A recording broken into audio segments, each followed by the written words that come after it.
இயேசு நாமத்தில் வாழ்த்துக்கள். சங்கீதம் 11ஆம் அதிகாரம் 4வது வசனம். கர்த்தர் தம்முடைய பரிசுத்த ஆலயத்தில் இருக்கிறார், கர்த்தருடைய சிங்காசனம் பரலோகத்தில் இருக்கிறது. 2 நண்பர்கள் இந்த வார்த்தையை வாசிக்கும் பொழுது, பரலோகம் என்று ஒன்று எங்கே இருக்கிறது, பரலோகம் எப்படி இருக்கும் என்று ஒருவன் கேட்டான். பரலோகத்தில் எனக்கு நம்பிக்கை இல்லை என்று மற்றொருவன் சொன்னான். பரலோகம் ஒன்று இருக்கிறதா, அது அப்படி இல்லை என்று அவன் சொன்னான்.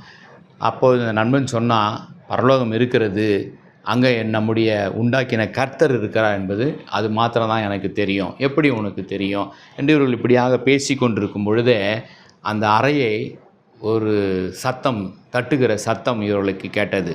அப்பொழுது இந்த நண்பன் கேட்டான், ஏதோ ஒரு சத்தம் கேட்குறத, இந்த அறையில் ஏதோ ஒரு கதவில் யாரோ பிறண்டுகிறது போல, தட்டுகிறது போல ஒரு சத்தம் வருகிறது என்று கேட்கும் பொழுது இவன் சொன்னான், அந்த தட்டுகிறது, அந்த கதவை உரசி அந்த பிறண்டுகிறது போல் அந்த சத்தம் கேட்குறது, அது வேறு ஒன்றும் இல்லை, எனக்கு செல்லமான நாய்க்குட்டி. அந்த நாய் நான் இங்கே இருக்கிறேன் என்பது தெரியும், ஆகவே அது என்னிடத்தில் வர வேண்டும் என்று சொல்லி அது அந்த கதவை அது தடவி தட்டி அது சத்தத்தை கொடுத்து கதவை திறக்க சொல்லுகிறது.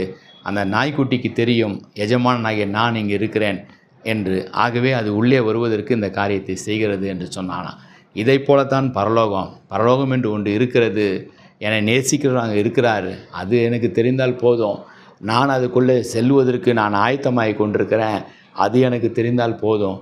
மற்றபடி பரலோகத்தில் என்ன இருக்கிறது என்று தெரிய வேண்டிய அவசியம் இல்லை என்று சொன்ன உடனே இந்த கேட்ட நண்பன் ஆச்சரியப்பட்டு போனான்.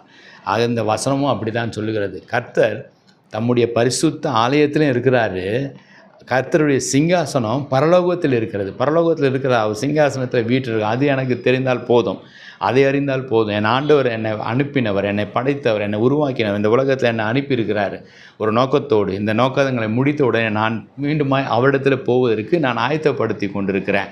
ஆகவே பரலோகம் இருக்கிறது, நான் பரலோகத்தில் என் ஆண்டவர் இருக்கிறார், நான் பரலோகத்துக்கு செல்லுவேன், அந்த நம்பிக்கை எனக்கு இருக்கிறது என்று அவன் அந்த சத்தியத்தை அந்த நண்பனுக்கு சொன்னான். ஆகவே பரலோகம் என்று ஒன்று இல்லை என்று சொல்லுகிறவர்களுக்கு நீங்கள் சொல்ல வேண்டிய காரியம், பரலோகம் ஒன்று உண்டு. கர்த்தர் நம்முடைய கர்த்தர், இந்த உலகத்தை, வானத்தை, பூமியை உண்டாக்கின கர்த்தர், உங்களை உண்டாக்கின கர்த்தர் அங்கே இருக்கிறார். அவரிடத்தில் நம்ம போவோம். ஜெபிப்போம். அன்பின் பிதாவே, இன்றைக்கு ஒரு கூட்டம் பரலோகம் இல்லை, நரகம் இல்லை என்ற காரியங்களை சொல்லி கொண்டிருக்கிறாங்க. பரலோகம் என்று ஒன்று கிடையாது என்று சொல்கிறாங்க. ஆனால் நீங்கள் பரலோகத்தில் இருக்கிறீங்க, உங்களுடைய சிங்காசனம் அங்கே இருக்கிறது, நாங்கள் அங்கே வருவதற்கு நாங்கள் ஆயத்தமாகி கொண்டிருக்கிறோம். இந்த சத்தியத்தை நாங்கள் இன்றைக்கு அறிந்து கொண்டோம்.